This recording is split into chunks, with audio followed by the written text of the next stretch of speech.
Ah là là. Oumao, oumao. Libala nui. Oumao, oumao. Oumao, ngola sambonda mui. Oumao, bitala sambombe.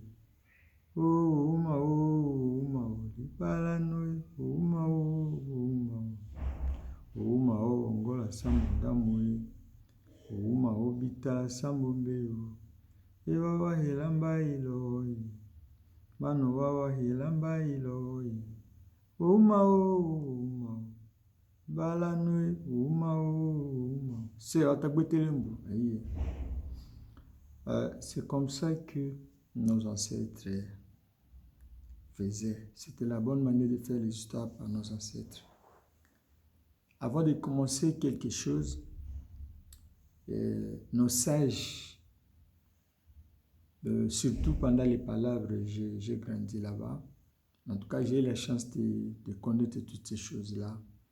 Aujourd'hui, la chance, c'est d'aller aux États-Unis d'Amérique, aller en Europe, en Asie, en Chine, partout, pour apprécier, contempler la beauté de tout ce que les Américains, les Asiatiques ou les Européens ont fait de leur pays, leur continent et consorts, de chez eux, et tourner le dos chez nous. Bien sûr, nous le faisons puisqu'il y a eu une ruse. Les gens ont utilisé les ruses pour rendre chez eux comme étant des paradis.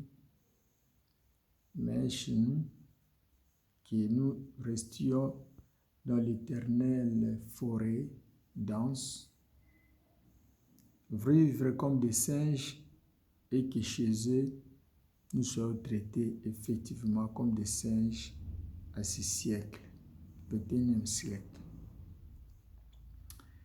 J'étais choqué, franchement.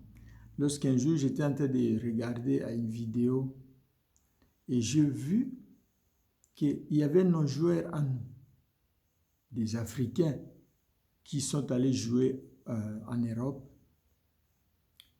Les autres ont même arraché toute une coupe du monde pour la France, et que même les autorités françaises n'ont pas été satisfaites de cette coupe-là.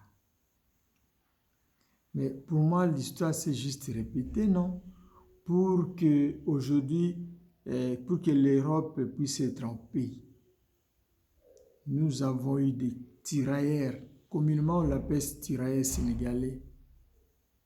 Mais moi, chez moi au Congo, quand vous arrivez à Kinshasa, vous allez trouver des avenues, des grandes avenues qui portent le nom de Sayo, Gambela, Sosa, partout là.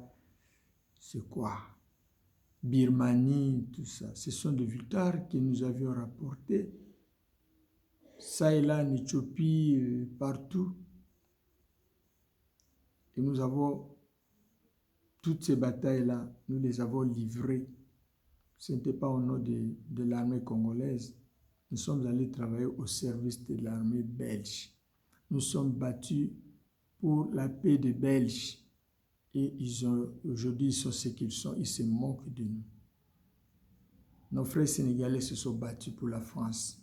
Et tant d'autres pays d'Afrique de l'Ouest prétendent dire que c'est CFA ou comment. Ex-CFA, en fait. Il n'existe plus de colonies chez nous en Afrique. Les gens se sont battus comme ça. Ils ont fait ce qu'ils pouvaient faire. Et aujourd'hui, on se moque d'eux. La France refuse la nationalité française aux familles de ceux qui se sont battus pour la France, les prétendus tirailleurs sénégalais. On leur refuse la nationalité. J'ai entendu parler de ça. C'est vrai ou c'est faux? Franchement, la méchanceté n'a pas de cornes. Elle aurait dit avoir des cornes.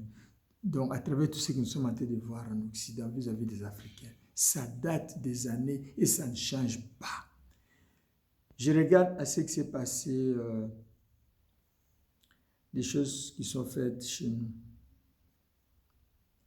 Donc, au Congo-Kinshasa, chez moi, avec le Bordé, Donc, des choses horribles.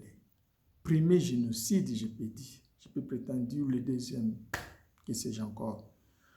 Donc, ce qui s'est passé en Namibie et partout en Afrique du Sud. Au moins, là-bas, on a parlé de 100 000 morts. Mais au Congo, c'est 1 million de morts. Sous le règne de Léopold II. Ça devient une belle chanson.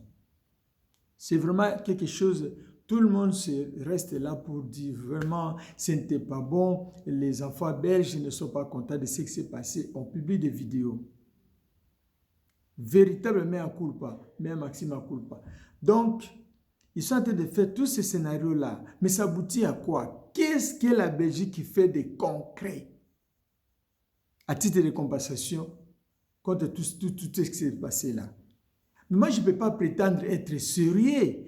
Je ne peux pas prétendre respecter les droits humains pendant que je suis dans une situation où mes ancêtres, mes aïeux ont tué. Mon pays a tué. Ils ont pris des gens en esclavage, ils ont fait ce qu'ils pouvaient faire. Et qu'aujourd'hui, on peut juste dire, être conscient, être tranquille dans sa conscience. Et lorsque je prétends juste passer devant une chaîne de télévision pour dire que non, en tout cas, nous sommes reconnaissants. Nous savons que le gouvernement allemand a reconnu tout ce qui s'est passé en Namibie, par tout ça. C'est juste une reconnaissance, comme la Belgique et la France ont reconnu avoir tué, massacré Patrice Emery Lumumba et tous les autres qu'on a tués en Afrique. C'était une belle manière de se moquer des Africains, franchement. Et ces gens-là peuvent prétendre être sérieux. Moi, je ne pense pas. En âme et conscience, nous savons que la vraie justice recommande des réparations de préjudice, n'est-ce pas? Hein? Mais pourquoi cette justice-là? Pourquoi vous ne vous limitez qu'en disant, à dire non, merci, nous avons reconnu, l'Allemagne a reconnu ce qui s'est passé, la Belgique a reconnu, les Américains ont reconnu avoir tué Lumumba, et c'est fini comme ça. C'est une médiocrité extrême, suprême même. C'est-à-dire des personnes sans conscience. Tu tues les autres, vous avez tué chez vous, vous venez juste pour dire que non, écoutez. Et pourtant, vous êtes reconnaissant, vous êtes conscient que les immeubles ici, les belles maisons ici, si nous les avons construites, en tout cas, on a construit, nous sommes arrivés à construire ce qu'on a construit, même des belles routes, ceci, cela. C'est à cause des assassinats que nos aïeux ont perpétrés là-bas, nos prédécesseurs ont perpétré là-bas en Afrique. Franchement. Juste un pardon. La raison du plus fort, toujours la meilleure. Non, on ne va pas se limiter à ça. On doit réparer les préjudices et la justice doit être faite. Sérieusement, c'est ce qu'il faut faire. Ce sera une belle manière de laver l'humanité, de tous se suivre là. Franchement. Et ça, c'est beaucoup plus sérieux, c'est beaucoup plus honnête. L'honnêteté n'est pas de dire que non, allons-y, on fait comme c'était dans les cas. Aujourd'hui, c'est la journée de Tabaski, ici à Dakar, au Sénégal.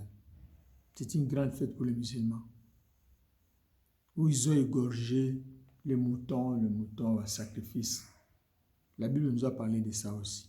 Quand tu fais des péchés, tu trouves que non, c'est vraiment grave. Pour que mon chemin de la vie me soit ouvert, en tout cas, il faudra que je puisse faire un sacrifice. Il faut décapiter un agneau. Et ça se faisait même pour des tourterelles. On verse le sang sur le dos de l'autre agneau. Et puis, on laisse l'animal partir. Là, on dit que c'est dans l'Ancien Testament. On dit que non, ces péchés sont couverts. De même, on pouvait faire aussi pour une tourterelle. On prend les deux tourterelles et on coupe la tête d'une tourterelle sacrifiée et puis on va verser le sang sur l'autre tourterelle et lorsque la tourterelle va s'envoler avec, les péchés vont disparaître.